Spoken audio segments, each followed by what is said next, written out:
first time niya talaga na pinag-ipunan niya talaga ng matindi yun. Bang!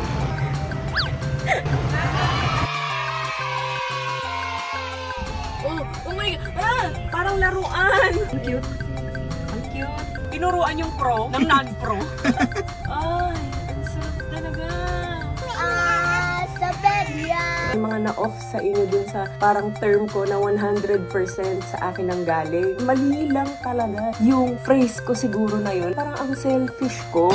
May kulang dun sa sinabi ko na hindi na na-capture ng camera. Guys! Maraming salamat sa inyo.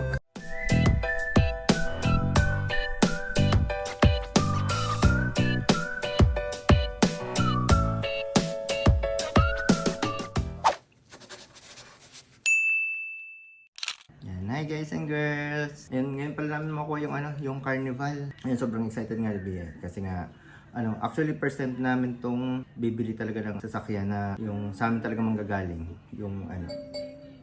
sa amin talaga manggagaling yung pera kasi nga usually katulad sa Vios regalo yun ng mama ni Via para sa kanya, tapos kaya yung carnival talagang sobrang saya namin doon kasi nga 100% talagang pinagpaguran yun ni Via. May nabasa ako nung sa comment, parang sinasabi nila parang team effort naman talaga yun, kaso lang siguro ang thought lang talaga ni Via nung time na yun pagka panood ko nga malamang ang thought niyan parang 100% yung nagmula sa kanya yung pera, hindi yung parang tinulungan pa siya ng mami niya.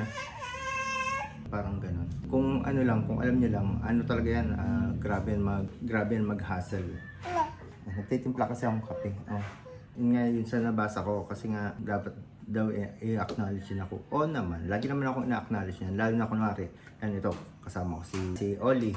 Tapos siya nag-e-edit. Biro nyo, after mag-edit, bibigay ko na sa kanya si Oli kasi nga, syempre ito, dedede. Tapos sa madaling araw pa dedede. Grabe yung talaga niya, yung mga sacrifices niya, tsaka talagang puyat-puyat lagi yan. Tsaka sobrang thankful naman yan. Pag kunwari, ibibigay ko na, magte-thank you yan, tapos sabihan, parang nakaganon, parang ang tagal pa niya nakayakap yan. Syempre hindi lang namin nakaka-capture yung mga ganong video. Kasi nga, nandun yung moment.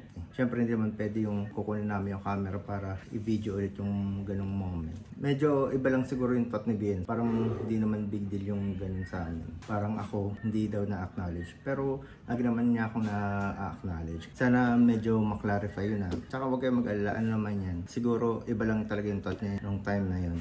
Kasi nga parang first time niya talaga na yung talagang pinag-ipunan niya ng matindi. Pinag-ipunan niya talaga ng matindi yun. Kaya yun sigurong nasambit niya. Pero let's acknowledge din naman si Via. Kasi nga, kung alam niyo lang talaga, kahit may sakit yan, tapos kahit wala niyang tulog, kahit parang sunod-sunod yung mga ginagawa niya, talagang tuloy-tuloy lang yan. Minsan nga inaano ko yan sinisita ko yan. Sabi ko, uy, umiitim na yung yung dito mo. Kasi nga minsan wala yung tulog. Yan, palis na pala kami. Hinihintay na lang yung Grab.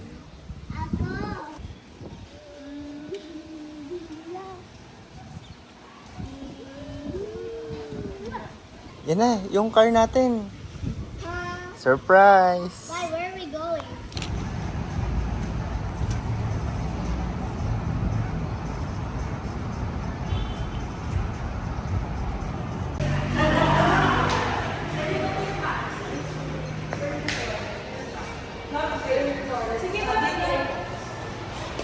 Dito na lang po tayo.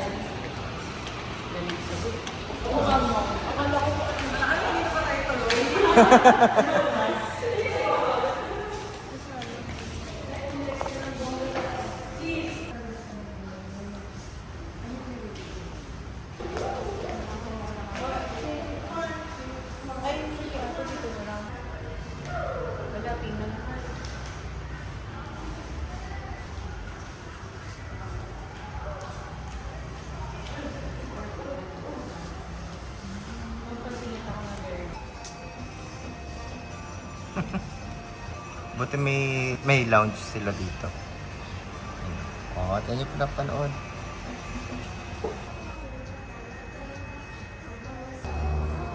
I do not like it.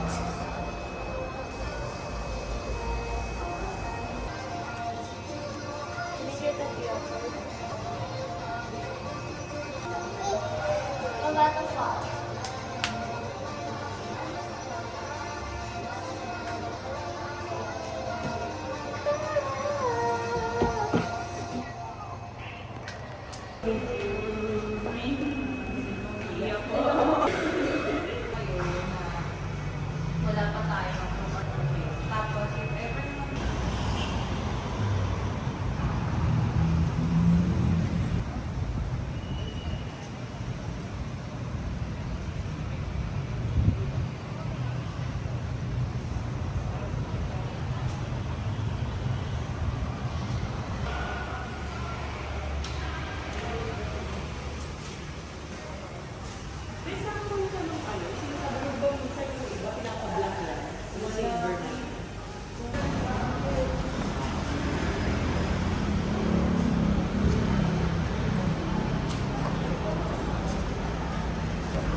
pwede tayo mag-control dito. Because ito naman ma'am, ito yung favorites. Kung ano yung lagi mong napipindot. Ayan, stop. Tapos ito po, pwede natin pindutin siya. Ayun naman po, kapag madulas yung daan, dun ma'am. Ayun po yung sa traction. Ito yun, same to. Apo. Yung sabi mong lumalaban. Oo, lumalaban yan ma'am. Kaya Kapag huwag nang gabi. Ito, auto hold. Kapag po, kunyari, naka-park kayo, sige ma'am, kahit bitawan niyo yung brake, i-pack up drive. Naka-auto hold siya, hindi siya mag-move. Handbrake. Handbrake, paano siya? Electronic handbrake.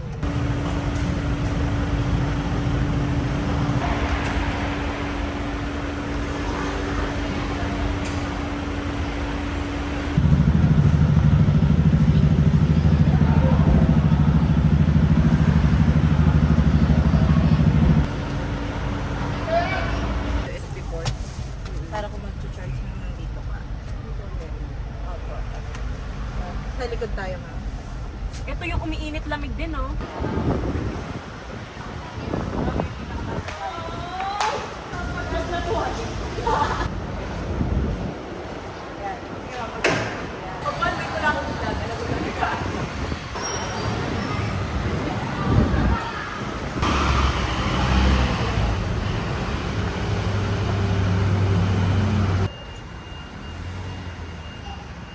Anong request niya? Ikaw, Louie. Hit the 700 subscribers ka na. So, Macdo? Okay.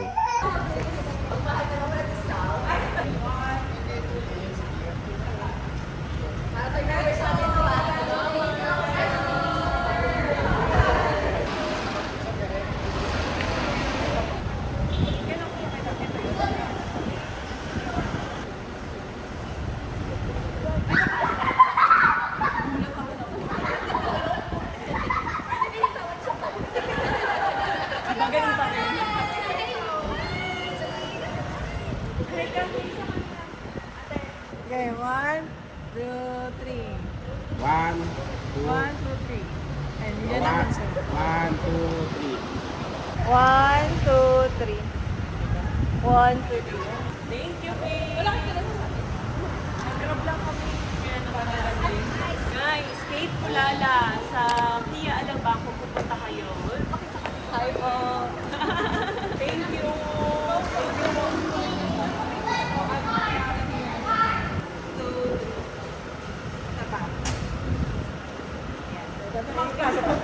Ikaw nga solo mo. Picture lang kita. Picture lang kita solo mo.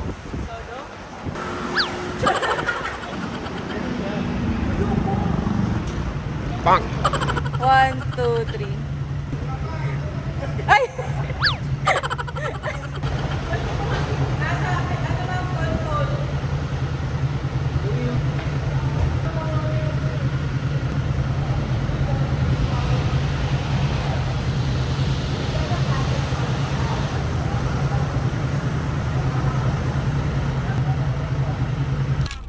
Bakit ayaw? Ba't ayaw? Naka-auto hold. Oh my God! Ah! Bakit?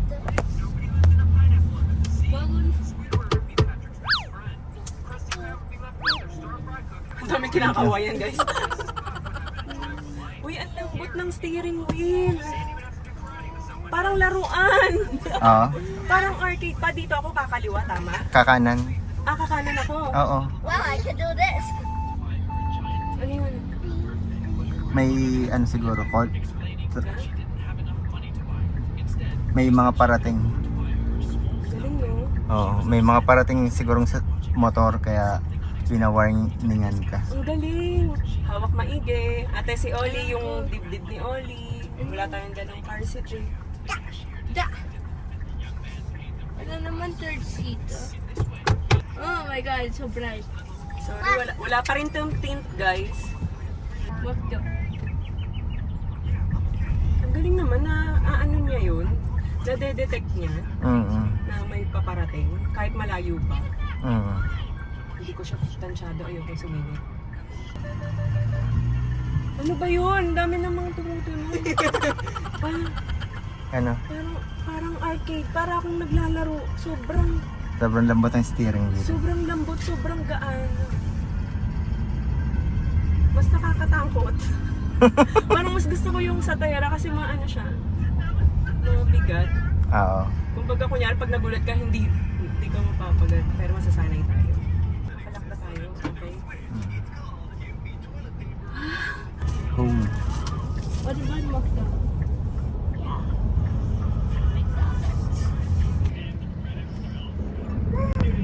Wow!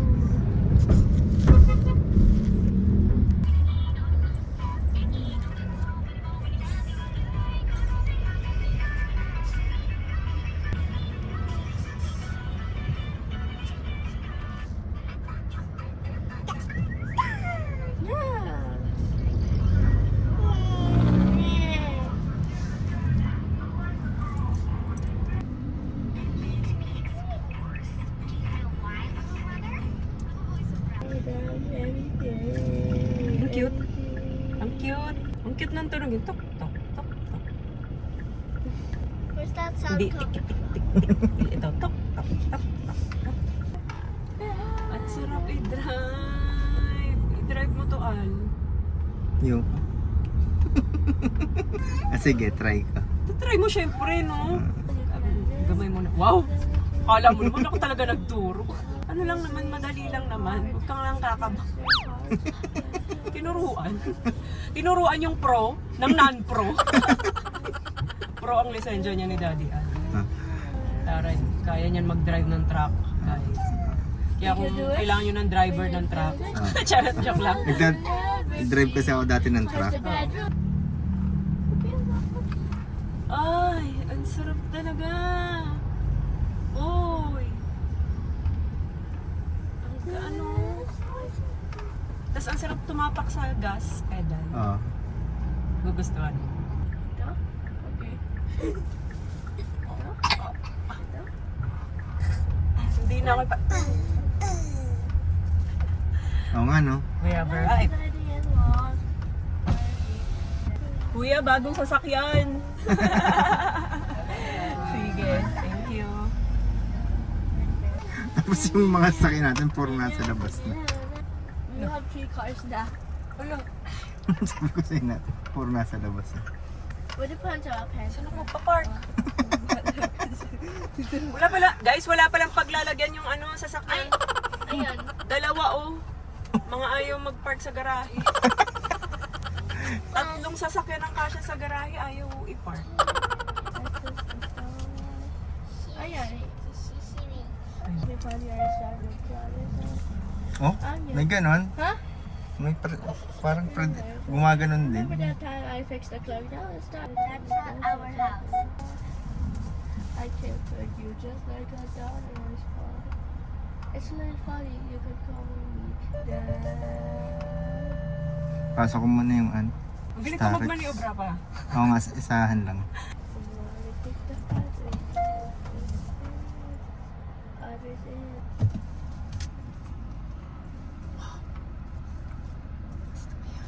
Wala. Yun na yung handbrake. Pa, hindi ko dito ipapark to. Oo, saan may papark? Sa loob. Hindi, Pag sa loob, iihian niya nila yun bake. nga eh. Iihian nila eh. Adi dito, ayun. Dito, tas yung tera na dito. Okay. What's this? Oh, tayo kayo. Wait, it's okay to. Oh. Sa bed, yeah. Wow. It's big. It's big. Sabi daw na. Meron pala dyan. Oh.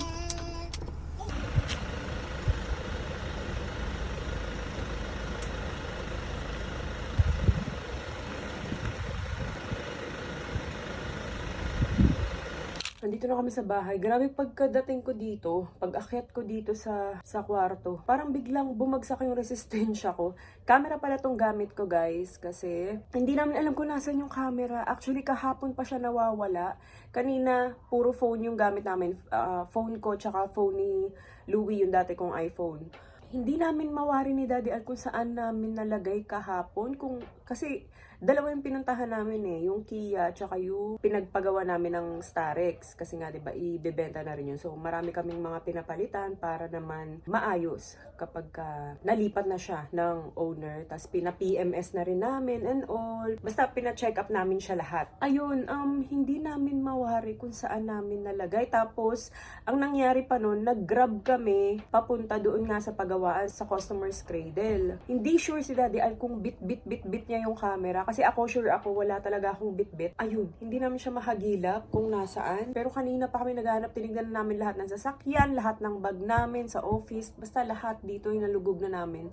Ang hindi na lang namin hahalughog ay yung basurahan. Naalala niyo, may mga moment kasi si Daddy Al na gano'n na parang pagka ang dami niyang bit-bit, tapos magtatapon siya. Pero chinek niya sa CCTV, hindi naman. Nung may kinuha siya sa Starex, marami siyang bit-bit. Dumiretso naman siya dito sa loob. So, sure siyang hindi natapon. Pero sabi ko, i-check pa din. Para sure lang habang hindi pa dumadating yung basura, yung magpipick up ng basura. Kasi nga, naalala niyo yung cellphone ni Daddy Al dati. 2019, bago lipat pa lang kami dito, or 2018. Nasabay niyang matapon yung phone niya dun sa, sa mga McDo. Tapos, hindi pa dito, hindi sa bahay. Sa SM pa namin. Sa SM niya yung natapon. Tapos, binalikan namin, wala na. So, kaya sa una kong tanong, wala naman ba sa basurahan? Pero sana makita pa siya. Sana nandito lang, or kung may napag-iwanan kami, sana nandun lang. Kinokonta ko naman na yung pinagpagawa namin ng Starex, if ever. So, ayun nga, pagdating namin dito, parang sobrang bumagsak yung resistensya ko. Siguro, sabi ni Daddy, baka sa adrenaline rush mo yan kanina. Kasi nga, sobrang excited. Tapos, nag-drive pa ako. Medyo matagal yung biyahe namin kasi nga, yung dapat sa papasukan naming gate, hindi kami pwede doon. Pang shortcut na sana yun. Kaso hindi kami pwede doon kasi nga, wala pa kaming sticker. Kasi nga, bago pa yung sasakyan. So, doon kami sa malayong way dumaan. Grabe. Pero ayun, mag-i-speech lang ako, no? Dahil nadagdagan na naman ng aming family member. Siguro kung papangalanan ko siya, si Perla. Perla, kasi puti, Pearl.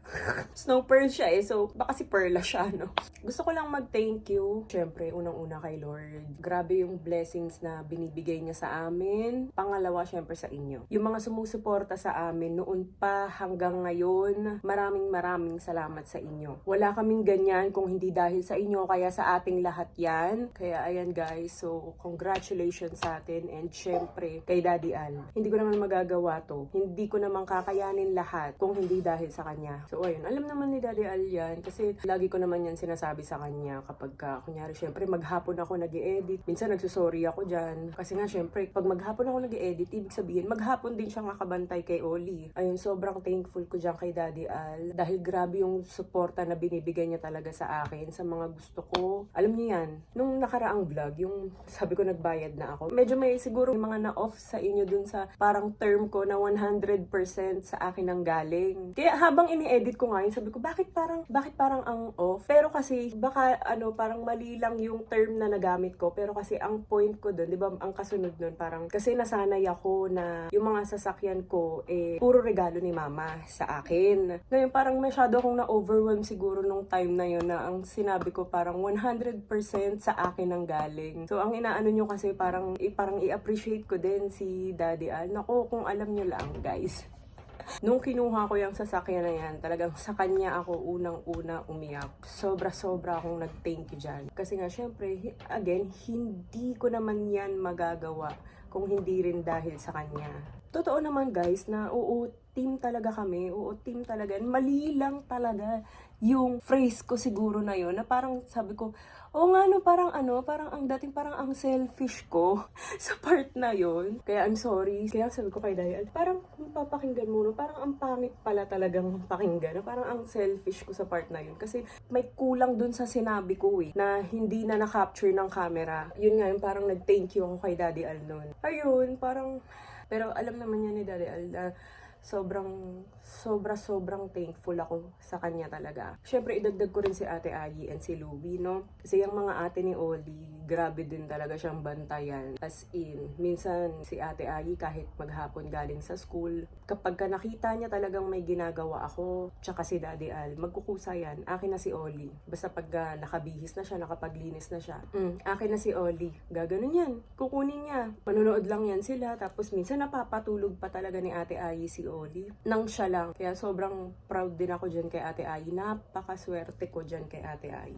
Napaka-independent na bata. Parang sigurong masyado lang ako na-overwhelmed dun sa part na parang first time ko kasing magkaroon ng ganun na sasakyan na hindi kami humingi ni Daddy Al sa mga magulang namin or sa kahit sino. First time talaga yun, guys. Kasi yung Vios, regalo yan sa akin ni Mama. Pati yung Starex. Si Mama din ang bumili niyan, hindi naman kami. Tapos itong Tera, kami to, pero second hand naman siya. So parang sinalo ko lang siya. Kaya ngayon lang talaga, as in first time lang talaga na ganyan. Tapos, ganyan pa, carnival pa, family car. Kaya parang sobrang na-overwhelm ako. Kaya, I am so sorry. I'm so sorry kung medyo na-off kayo sa part na yon na sinabi ko ng 100% sa akin na galing. Pag naririnig ko tuloy yun, parang naaano din ako, nakikringe din ako. Well, ayun. Tao lang, nagkakamali. Pero, guys, walang paglagyan yung kasayahan ko talaga. Ayoko na mag-charo. Ayoko na mag-charo. Pero ayun, again, maraming salamat sa inyo na nandiyan pa rin kayo sumusuporta sa amin. Ayun, I'm looking forward, charot, sa mga mapupuntahan namin kasama si Perla. Kasi Perla, hindi nakaka-social yung Perla. Pero ayun. Ay, oo nga pala. Ilalagay ko dyan yung contact number ni Kate and yung Facebook niya. If ever naghahanap kayo ng agent or may gusto kayong kunin na sasakyan, lalo na kung malapit lang din kayo dito sa South, sa Kia Alabang. Ilalagay ko dyan yung contact number niya. Yan. Kate, if you're watching, maraming salamat sa pagtsatsaga sa akin. Sa mga kakulitan ko, no? Kasi talaga, tsiraga mo talaga ako. Na-handle mo ako ng maayos talaga. Kahit na sobrang kulit ko. Ayun, hindi pa pala siya napapatint. Meron siyang free tint talaga dapat. Pero parang ordinary tint lang ata kasi yung ilalagay kapag ka ganun. Tapos sa windshield, half lang. 'Di ba usually gano'n naman talaga yung free. Hindi ko na lang siya pinalagay kasi ang bala ko talaga sa kanya is ceramic tint. Ceramic tint ba tawag doon? O yung parang pinalagay ko dito sa Tera. So ngayon ang gusto ko sanang itry naman is V-Cool kasi dun sa Tera, BF Film yung pinalagay ko eh. Lalagay ko na lang din dyan kasi may mga nagtatanong noon kung saan ko yun pinalagay. Nag-home service kasi sila. Supreme na yung kinuha ko sa BF Film. Ngayon, parang gusto ko naman itry yung V-Cool. Yung BF Film okay na okay ha. As in, okay na okay siya. Pero parang gusto ko lang din matry yung V-Cool naman para dito kay Perla. Perla, suggest nga kayo naman. Ang haba kasi kung pag sinasabi ko sa carnival. So, bala ko kasi siyang ipatint sana as soon as possible. Siguro kung may time sana bukas, yun, ipatint natin siya. Tapos, balak din namin ni Daddy Al, ipa-ceramic coating siya. Yun, ano pa bang mga gagawin? Sa ngayon, wala pa naman kaming balak puntahan gamit si Perla. Puro may pasok yung mga bata. Naswertehan lang kami ngayon dahil wala silang pasok bukas. Tama ba? Tapos yun. Ano naman ba yung sinasabi ko?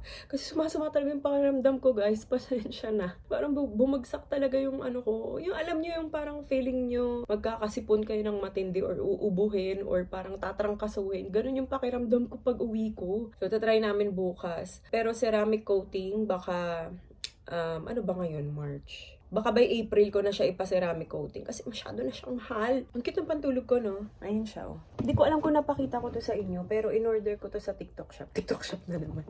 Pero may nakikita ako nito sa Lazada or Shopee. Lagay ko dyan sa, description box kapag nakita ko. So, ayun, yun lang. Nag-thank you lang ako. Sabi ko kasi, mag-outro na ako. Mag-video ako kasi mamaya wala na namang update pag uwi dito sa bahay. Biglang tapos na naman agad yung vlog. Pero alam niyo, nagulat ako. Sobrang lambot ng steering wheel. Lambot ba tawag dun? Sobrang gaan niya. Tapos, mas mahaba siya sa Tera. Pero, mas madali siyang imaniubra. Kasi nga, para siyang Starex. Oo, tama. Para siyang Starex. Ang kaibahan lang, sobrang taas ng Starex. At saka iba talaga yung driving experience sa Carnival. Ibang level talaga siya. Sa mga nagtatanong din, may mga nabasa din kasi ako. Hinahanap nila yung Vios. Matagal na po siyang wala sa amin. Oo, kasi yun yung unang sasakyan ko, diba? Manual pa nga yun. Ang unang sasakyan ko po ay manual. Yan yung brown na Vios. Yung mga nakakita pa noon. Yung mga nanonood pa ng mga dating vlog ko. Yan yung una kong sasakyan na regalo sa akin ni Mama. Since ang tinuro sa akin ni Papa ay manual. At sa driving school ay manual ang pinaano ko. Ang tawag dito, manual na rin yung kinuha kong sasakyan. Yan yung pinanghahatid sundo ko nun kay Ayi. Nung ako pa yung naghahatid sundo sa kanya nga nung nagpe-play school siya. Play school hindi pero nursery na siya nun Lagi pang wala si Daddy Al nun. Ayun, wala na po siya. Simula nung dumating yung Terra, wala na yung Vio. So, bali parang nag-upgrade kami, pinalitan nga. Dahil nga, nasisikapan na kami doon sa Vios. Kasi lumalaki na yung pamilya namin. Bali talagang ang natira lang sa amin is yung Terra at saka yung Starex. Tapos ngayon, nandyan naman si Perla. Ang ganda niya talaga guys. Ang importante doon, makakagalaw ng maayos yung mga bata. Kaya yun yung pinili namin kasi nga parang ang perfect niya lang para sa family car. Kasi nga maluwag. Tapos pag nakatulog pa yung mga bata sa biyahe, as in, makakahiga sila ng higang-higa. Tsaka yung mga safety features. Safety features niya as in, grabe, gulat din ako kanina. Yun lang. Siguro, dito ko na i-end yung vlog dahil hanapin pa namin yung camera na hopefully sana mahanap pa namin. Dito ko na i-end yung vlog. Again, maraming salamat sa inyo. Na walang sawang pagsusuporta sa amin. Wala kaming ganyan kung wala kayo. Kaya maraming salamat sa inyo. Bukas na lang ulit. Bye! In fairness, nasasabi ko yung bukas na lang ulit.